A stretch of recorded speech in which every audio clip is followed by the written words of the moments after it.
New details now on these payments made to Iran on behalf of the United States. Now we are learning the Treasury Department made 2 wire transfers to Iran in the last 14 months. Remember the history now for what the president said in early August. House Majority Leader, California Republican Kevin McCarthy here on that and a bill that will be introduced later in the week. And sir, welcome back here and thank you for your time today. 2 wire transfers in 14 months. We thought it was cash. We were told it was cash. Now it was a wire transfer. What's up? Well, first of all, listen to what the president told us. First, the president broke a long principle policy of America that we do not pay for hostages. He paid a ransom. He said he had to give it in cash to Iran. That's the worst form to ever give anything to Iran. 1, you can't trace where the money goes.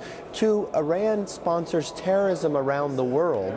The president said he had to give it in cash because he could not wire the money, meaning that the sanctions against it was incapable of wiring the money. Because the system was not in place. Let me take you back 6 weeks, okay? This is what was spoken on the 4th of August. Give this a listen. The reason that we had to give them cash is precisely because we are so strict in maintaining sanctions and we do not have a banking relationship with Iran that we couldn't send them a check. And we could not wire the money. Was he telling the truth?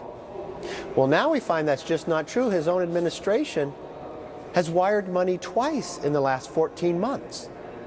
So they're capable of wiring money to Iran, which gives you a better trace of where the money's going, harder and less liquid for them to fund terrorism around the world. But what the president did, not only did he pay ransom for hostages, he did it in the manner that Iran asked for it, so they could fund it around the world. How many more times has Iran's boats come closer to our Navy after this has taken place? Well, the Treasury Department said wire transfers were made, but the president just said there was no system for that set up. So either he did not know or he was not telling the truth. Which one is it? Well, that's what we want to get to the bottom of. Because 1, this Friday we have a bill up to stop any cash payments to Iran so they cannot fund terrorism.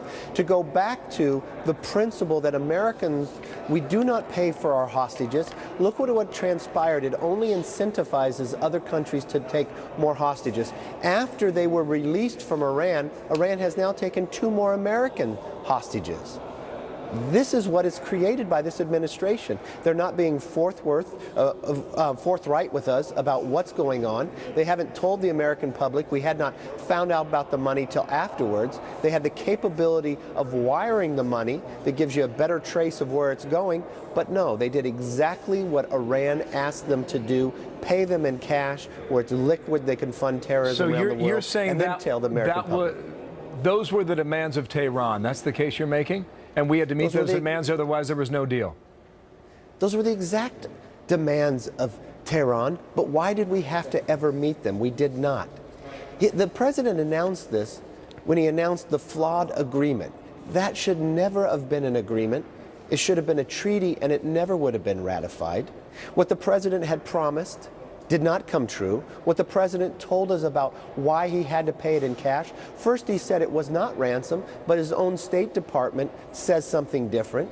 Then when we find reports that are written that his own Justice Department argued against paying Iran the money because they're afraid that more hostages would be taken. And yes, that has come to fruition as well. And now we're finding out the president told us that he had to pay it because there's no way to wire it.